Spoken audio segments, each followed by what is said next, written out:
was the contribution to him personally, or did it go to the lawyers representing him? I paid Adams and Adams. I didn't discuss it with Mr. McBride. Because, I paid the VAT on it as well. It was yes, if my memory serves, he wasn't aware of a personal contribution made by you to his legal fees. No. Okay. All right. So what, in brief, what was your relationship with Mr. McBride? Did you, in effect, without being officially designated, become part of IPID investigating people like General Pashlani? The only work we did in terms of investigation was between February 2016 and the period when IPID took a decision to carry on with the investigation, because from February 2016 till November 2016, no work had been done on the investigation whatsoever. So once they decided to carry on with the investigation, we spent the next 4 to 6 weeks to bring them up to speed, and then we stood back and left them to get on with it. Okay. Now, and subsequent to that, you say or certainly in recent years, you haven't had any contact with IPID, interacted with IPID? No dealings whatsoever. There might have been 1 or 2 cases where we've dealt with regional offices of IPID, for example, in Mpumalanga. There was a case there where we found that there was allegations of a police official receiving bribes, but it wasn't the chief of police, it was a captain. So we helped the complainant open a case with IPID there, but that would have been 3 or 4 years ago. And I wasn't involved in that, it was one of my staff. So in relation to General Pashlani, have you, subsequent to 2016, because the allegation is that you targeted General Pashlani deliberately, you and Mr. McBride, the purpose being that McBride and you presumably wanted McBride to become the National Commissioner of Police. That's the narrative, that's a false narrative of both Pashlani and Mkhwanazi. Okay. So subsequent to McBride's tenure at IPID and your evidence that you, save for the 1 or 2 instances where you have referred complaints at provincial offices, were you involved in any of the investigations against General Pashlani? No. In fact, Chairman, if you look at page 52 of my statement, paragraph 147.12, I explained over the next 4 weeks, at the request of Mahlangu, that would be the late Mandla Mahlangu, I brought the task team up to date and then stood back and let them get on with it. During those 4 weeks, I took the task team and pointed out where evidence could be obtained from, which included assisting them identify the building contractor who built Pashlani's house, paid with bags of cash taken from the boot of his car. I tape recorded that conversation with the contractor, where he explained in detail how a checkers bag with 350,000 was taken out of the boot of the car. Okay, so that's all recorded in your affidavit, and yes, I'm sure everyone has read it. But I just wanted to ask, you have not subsequently been required or called upon as a witness in any of the matters. As you know, I think it's common cause. General Pashlani was dismissed. There was an arbitration. He took it on review to the Labour Court. That was lost. He took the Labour Court decision on appeal to the Labour Appeal Court. Recently, that was also dismissed. That's correct. It was dismissed. Yes. So were you involved in any of those legal developments? No, not at all.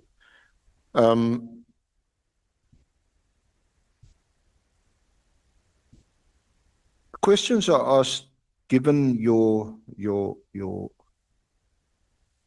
as it were, appetite to investigate corruption at high levels, why have you not investigated Phala Phala? You've known about it, you've read about it.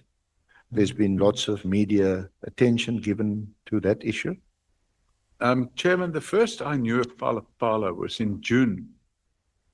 I can't, 23 or 24, whenever an article surfaced in the media, written by Arthur Fraser.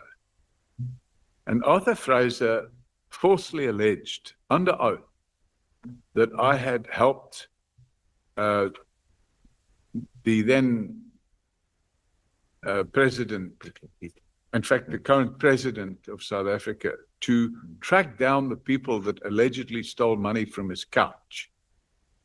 But I never even knew about any money being stolen from the couch until I read about it in the media. And I subsequently managed to get from the journalist who wrote the story a copy of the affidavit, because Arthur Fraser, having made the affidavit, published it. So when I got a copy of that affidavit, I then went and opened a case at because he deposed that affidavit at Rosebank Police Station. So I then went and opened a perjury docket against Arthur Fraser at Rosebank Police Station. And once again, nothing has happened to that case. Yeah. All right. If we can just move to the allegations you make in relation to the PKTT. May I get the paragraph number? In 62. Sorry. Paragraph 62.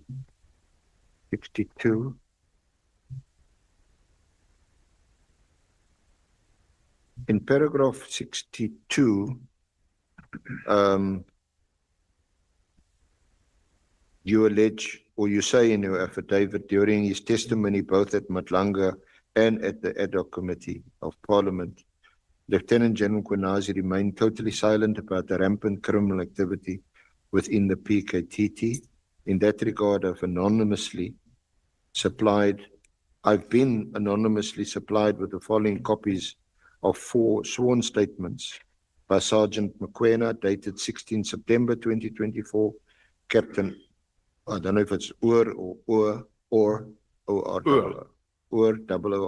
dated 30 September 2024, Lieutenant Colonel Khumalo, dated 24 August 2024, and Constable Ndlovu, dated 9 October. And these affidavits are annexed.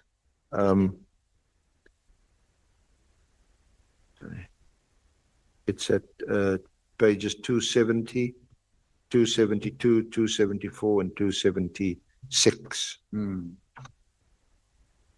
Do you want to highlight, again, it can be taken as read. Do you want to highlight one of those specific affidavits? Well, there's 4 statements there, Chairman. I would say the most compelling statement is the statement of Lieutenant Colonel Khumalo, who admits to having received... Just the page reference? Page 274. 274, okay. Yeah. He admits to having received 10,000 rand from a person by the name of Plakis. And Plakis was the head of security at the university. So all 4 of these affidavits relate to the PKTT Fort Hare, University of Fort Hare investigation. That is correct. Yeah. And the person within University of Fort Hare. Can continue. The person within University of Fort Hare that the PKTT was liaising with, they had been instructed to liaise with this person, was a person by the name of Plak. And All of them admitted receiving gratification as defined in Act 12 of 2004.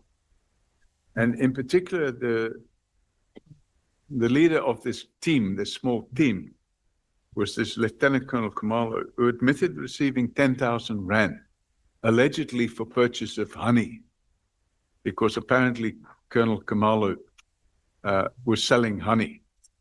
And Plakis bought 60 bottles, but he paid for 150 bottles of honey. And no honey was delivered to him. And in fact, the money wasn't refunded, which meant Colonel Khumalo received 10,000 rand gratification. Okay, then can I just refer you to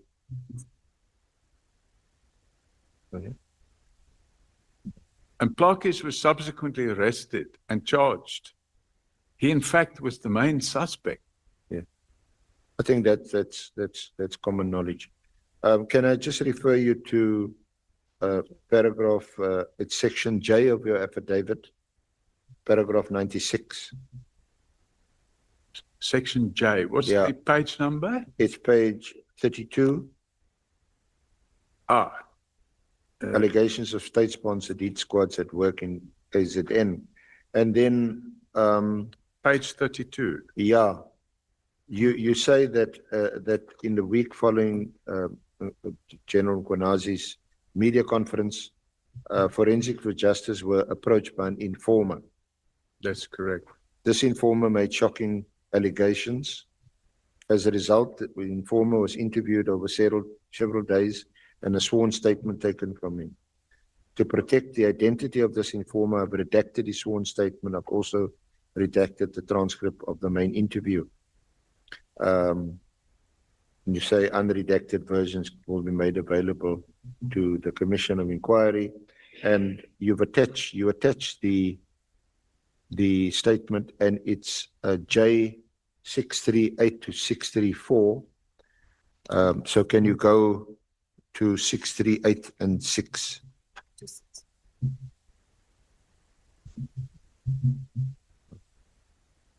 (638) and it goes to 644.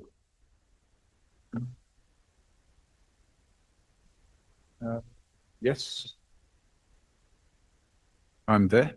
Yeah, and there the deponent, whose name is redacted, says in paragraph 3, on 8 July 2025, following the allegations made by Lieutenant General Nhlanhla Mkhwanazi in a national media briefing on the 6th of July, I decided to call Mr. Paul O'Sullivan of Forensics for Justice. The reason I reached out to Mr. O'Sullivan was because I knew of Mr. O'Sullivan and his prior investigations into corrupt police officials. I'm sick of what I'm taking part in, and I desperately want to get out, and I'm fearful that if I leave on my own, I will be killed. To silence me because I know too much. And then in and around 2019, when I was around the ages deleted, I was approached by a tall black Zulu man who seemed to be in his early 70s, whom I called Baba Ndlovu, approached me. Ndlovu and Mkhwanazi both reside in Pietermaritzburg. I was informed by Mkhwanazi that Mkhwanazi was looking for a bright young man whom he could train to be what was referred to as an arm of the police service.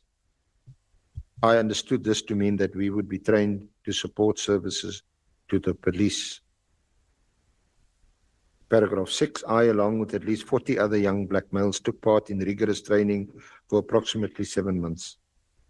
We were told that we would not be paid for our time while training, but we were guaranteed work when the training was over. Paragraph 8, when the training was over, we were all given 50,000 rand in cash by Mr. Mtetwa and told to return home and await further instructions. A week or two after, Being back home, I received a phone call from Mtetwa. He told me to collect a package.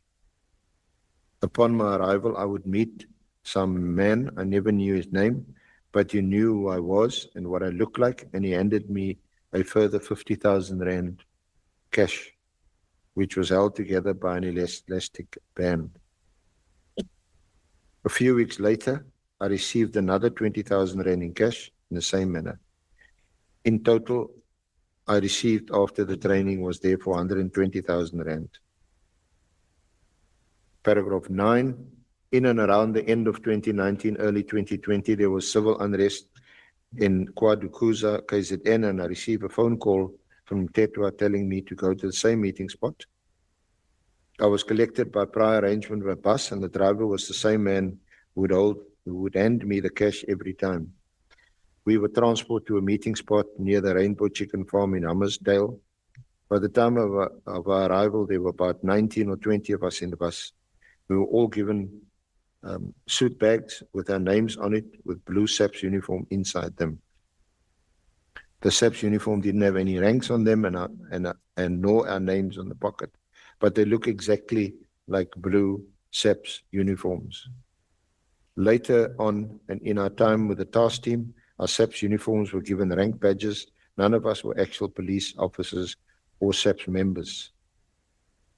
Paragraph 10, the first mission in KwaDukuza was crowd control mission, where we were told to fire rubber bullets at a crowd of people that were protesting. Then I skip a few lines. It was made clear to me and the other members of the task team, our main purpose, according to Mkhwanazi, was to, quote, clean the streets, unquote. I later realized this meant we would be killing criminals instead of arresting them. Paragraph 11, in about mid-2022, there was a mission which I referred to as the West Boys drug bust. We were told that we would be required to do a quote-unquote drug bust. And when we arrived at the location, the so-called drug lab in Mkhwanazi, a shootout ensued between us, who was described by him as an extrajudicial task team, real legitimate police officers and the suspects. It ended with at least 15 suspects being shot dead. Many times during our missions, no arrests were ever made of any suspects, and a lot of the time the suspect or civilians were shot in the back as if they were running away. We would often, quote-unquote, shoot to kill.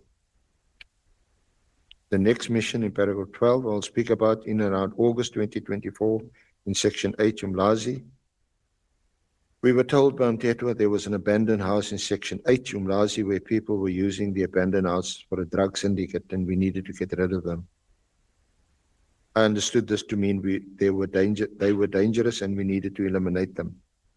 When we arrived, we split into two groups and went in kicking the doors front and back and immediately shot everyone inside. Paragraph 13, when we noticed that 6 teenagers had been shot and killed, we knew there would be trouble. Ndlovu phoned Mkhwanazi to come to the scene. Just before Mkhwanazi came to the scene, we were told by Ndlovu that some of us had to leave, and 9mm weapons with dead teenagers and some weapons were left next to their bodies. So it could be said that these kids shot at us. This is the second mission where kids were fatally shot, yet they were unarmed. And Mkhwanazi planted evidence or had evidence planted to cover up what had actually happened. I was not involved in the first incidents. It must have been one of the other groups.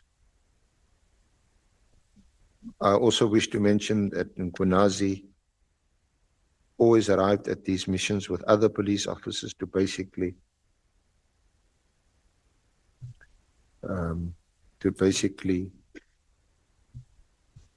clean up the mess, quote unquote, which either meant that they would remove evidence of us, the task team, ever being there or planting evidence to change the narrative.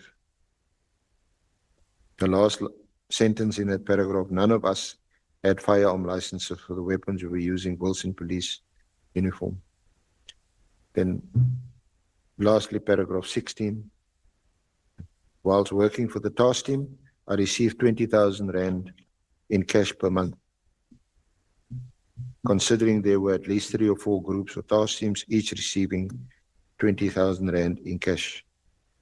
This would mean that the total cash payment made of all these members in the task team was between 1.2 million and 1.6 million per month.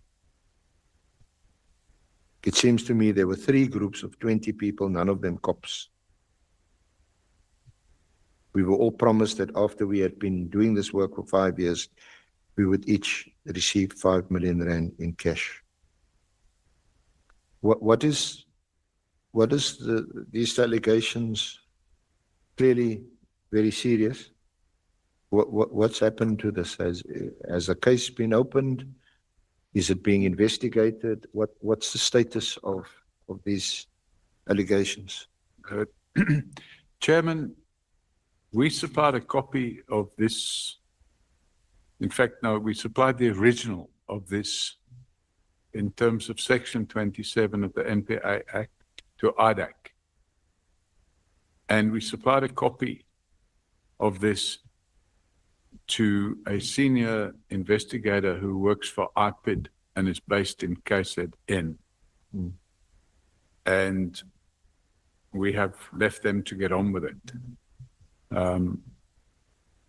So we would have probably pursued it a bit further, but given the fact that I was being accused of having captured IPID and having captured the NPA and having run the country, we decided just to file these complaints and leave them to get on with it. So I don't know what's been done about it. Okay. When is the last time that you made any follow-up or inquiries? In August last year. And this person who deposed to this affidavit came to you, approached you. Yeah, we didn't know him from a bar of soap. In fact, we have a toll-free number. It's 0800 118 118. And that's the toll-free number for Forensics for Justice. And it's an unmanned phone, but people phone and leave messages. And he phoned there, and we've got a tape recording of that as well. And he phoned there and said that he wanted an urgent meeting. And then I spoke to him on the phone and I tape recorded that as well. And in the tape recording, he said that he was involved in killing people and it was getting to his conscience. And him and another person wanted to come and see me. So I met with him first, and the other person was supposed to see me afterwards, but the other person allegedly shot and killed himself the day before he was supposed to come and see me, which only left this person. So that's why I've redacted everything that can be used to identify his name. Do you know where this person is or what the whereabouts, given? Yes, we do. And we've passed that information on. So unredacted version of this is with IDAC, the original of it. And if you have a look, Chairman, there's a whole interview of 60 or 70 pages from page 644 right through to page 790 is the transcript. It's a redacted transcript because some of the things he says in there clearly of your interview. Yes, and it was like a 4-hour interview over a long period of time. I think we stopped and then we carried on again. And who was with you when you conducted the interview? The person that was with me, that name has been redacted. One of my staff from Forensics for Justice and a person who I call Peter Piper, because I wanted somebody that wasn't involved with Forensics for Justice to be present. Okay. So I've just called that person Peter Piper, but that's not his real name. Right. And that person was present, and that person's a Zulu-speaking individual because the person we were interviewing spoke English quite well, actually, but he knew, the person that was with us knows about these areas in KZN, so he was able to ask questions about this and that and whatnot. Yeah. Yeah. Our time is really now limited. To deal with the slush fund, the Secret Service account, which, as I mentioned, it's dealt with by you in the part which is headed the slush fund, the Secret Service account. What's the paragraph number? It's from paragraph 64 onwards. Okay. So, And we've also heard some evidence. Obviously, the extent to which we accept it as evidence, corroborated and confirmed, of Mr. Mkhwanazi. But you make several allegations about General Mkhwanazi and his alleged conduct regarding the slush fund. You raise questions about it, about crime intelligence, involvement in operational functions, and so on, at paragraph 80.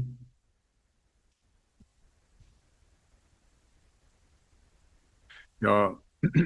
So, Chairman, during its testimony at the Madlanga Commission and at this ad hoc committee, General Mkhwanazi repeatedly talked about informers that were supplying him with information.